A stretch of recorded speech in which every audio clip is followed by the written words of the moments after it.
লেনদেন এবং লেনদেন না, এই দুইটার মধ্যে পার্থক্যটা অনেক শিক্ষার্থী বুঝেন না। আজকের ভিডিওতে হিসাব বিজ্ঞান দ্বিতীয় অধ্যায় 2 নং সৃজনশীলের মাধ্যমে আমরা খুব সহজে লেনদেন এবং লেনদেনের মধ্যে পার্থক্য নির্ণয় করতে পারবো এবং হিসাব সমীকরণে তার কারণ সহ ব্যাখ্যা করতে পারবো। তো আজকের ভিডিওটা খুবই গুরুত্বপূর্ণ হতে যাচ্ছে।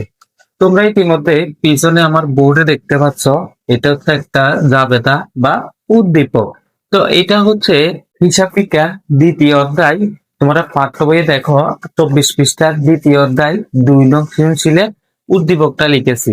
তো আজকে আমরা 2 নং সৃজনশীলটা সমাধান করার চেষ্টা করবো ইনশাল্লাহ। এখানে আমাকে প্রশ্ন করছে, সেটা হচ্ছে দেখো তোমরা উপযুক্ত তথ্য হতে লেনদেন নয় এমন ঘটনা সমূহ চিহ্নিত করে এটার মোট পরিমাণ নির্ণয়। তোমরা তোমাদের বই খুলে দেখবা 24 পৃষ্ঠা, এখানে লিখে আছে যে এই ঘটনা থেকে যেগুলো লেনদেন না ওগুলো চিহ্নিত করে আমার এখানে লিখতে হবে ক নম্বরে। তো ক নম্বর করার সময় তোমরা লিখবে এখানে ক দিয়ে যে লেনদেন না এরকম ঘটনা সমূহ চিহ্নিত করো। আমার এখানে যেহেতু জায়গার স্বল্পতা ওই কারণে আমি লিখতে পারি নাই, তোমরা কি করবে এখান দিয়ে লিখে দিবা। তারপরে গড় হচ্ছে এরকম, প্রথমে তারিখ থাকবে, এরপর বিবরণ, এরপর টাকা, এরপর টাকা। আমি সময় বাঁচানোর জন্য গড়টা আগে থেকে করে রাখছি, তো তোমরা গড়টা এইভাবে করবা, তারিখ, বিবরণ, টাকা, টাকা। আচ্ছা, আমার এখানে এইখান থেকে জানুয়ারি 1 থেকে জানুয়ারি 20 তারিখের ভিতর, এর ভিতরে যে লেনদেন গুলো হবে না, যেগুলো লেনদেন না, ওগুলো আমরা এখানে কি করব, আনবো। আচ্ছা, এবার আমরা দেখি জানুয়ারির 1 তারিখ ব্যবসায় মূলধন আনয়ন 75,000 টাকা। ব্যবসা মূলধন আনয়ন 75,000 টাকা, এটা কি লেনদেন? হ্যাঁ, লেনদেন। এটা লেনদেন। এখন তুমি বলতে পারো কেমনে ভাইয়া লেনদেন? তো এটা নিয়ে বিস্তারিত আলোচনা করছে আগের ক্লাসে বা এর আগের ক্লাসও আলোচনা করছি। তোমরা যারা লেনদেন বুঝো না তারা চাইলে আমার আগের ক্লাসগুলো থেকে আসতে পারো। তবে একটু করে বলে দিই, ব্যবসায় মূলধন আনছে, মূলধন যা আনছে এটা বাকিতে নাকি নগদে? নগদে আনছে। আচ্ছা, যে নগদে যা আনছে তার মানে নগদান হিসেব।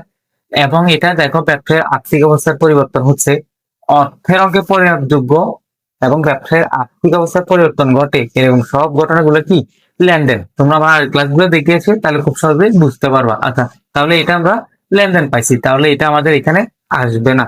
এখানে কোনগুলো আসবে? যেগুলো লেনদেন না ওইগুলো আসবে। আচ্ছা, এরপরে 2 তারিখে, জানুয়ারি 2 তারিখ 18,000 টাকা বেতনে ম্যানেজার নিয়োগ। এটা কি না? এটা লেনদেন না। কিন্তু তুমি বলতে পারবে কেন লেনদেন না? কারণ এই যে 18,000 টাকা এটা পরিমাপ করা যায়। আমি আরেকটু আগে বলছি অর্থের অঙ্কে পরিমাপযোগ্য ঘটনা, দেখো এটা পরিমাপ করা যায়, তাহলে এটা লেনদেন হওয়ার কথা। লেনদেন হলো না কেন? না হওয়ার কারণ হচ্ছে ম্যানেজার নিয়োগ। আচ্ছা, 18,000 টাকা একজন ম্যানেজারের বেতন ধরছে, কিন্তু কখনো এরকম হয় ম্যানেজার নিয়োগ দিছে 1 তারিখ, মানে আজকে নিয়োগ দিছে, আজকে 18,000 টাকা পরিশোধ করছে, এরকম কখনো হয়েছে? হয় নাই। যেহেতু আজকে জয়েন করার পর চাকরিতে আজকে বেতন দিবে না, তার মানে এটা লেনদেন না।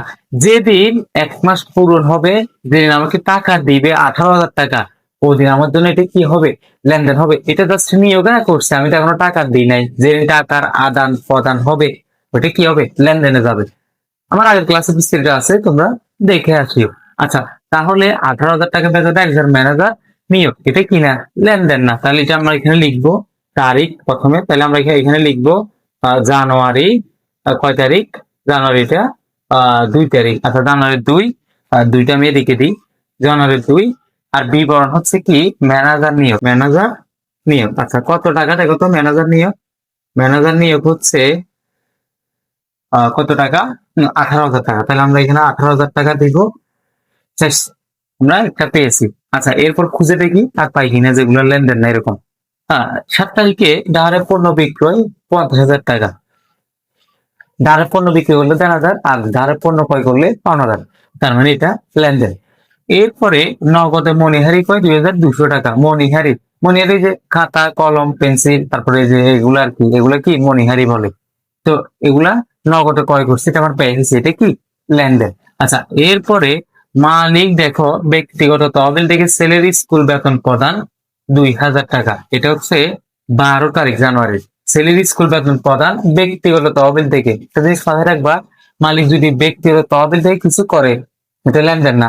যদি ব্যবসা, এখানে যদি বলতো মালিক ব্যক্তিগত না, মালিক ব্যবসা থেকে উত্তোলন করে ছেলের স্কুলের বেতন প্রদান, তখন এটা লেনদেন হইতো, কারণ এটা ব্যবসা থেকে নিছি।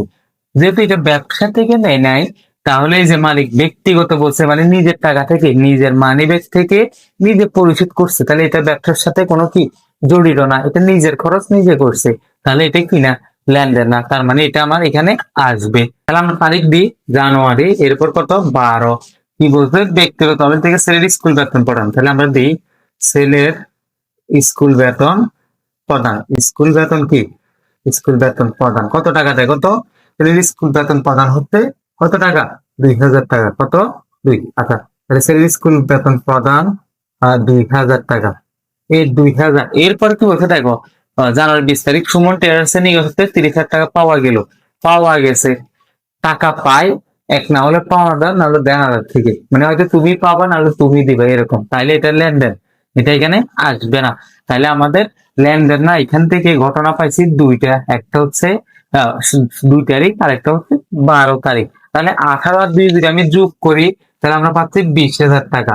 তাহলে আমার কি বলছে দেখো তো, কতে লেনদেনের এরকম ঘটনা সমূহ চিহ্নিত করুন, লেনদেন না এমন ঘটনা সমূহ চিহ্নিত করে আমরা কত পাইছি, টাকার পরিমাণ পাইছি কত, 20,000 টাকা। এবার তুমি এটা এভাবে সোজা করে কি করো, টেনে দাও, তাহলে আমরা টাকার পরিমাণ কত পাইছি, 20,000। তাহলে এটা হচ্ছে আমাদের কর আনসার। আর আরেকটা কথা মাথায় রাখবা, হিসাব বিজ্ঞানে যত ক করবা, মানে যত ক করবা, সব ক এরকম দুইটা লেনদেন থাকবে, কর আনসার আর কি, কর উত্তর বলতেছি।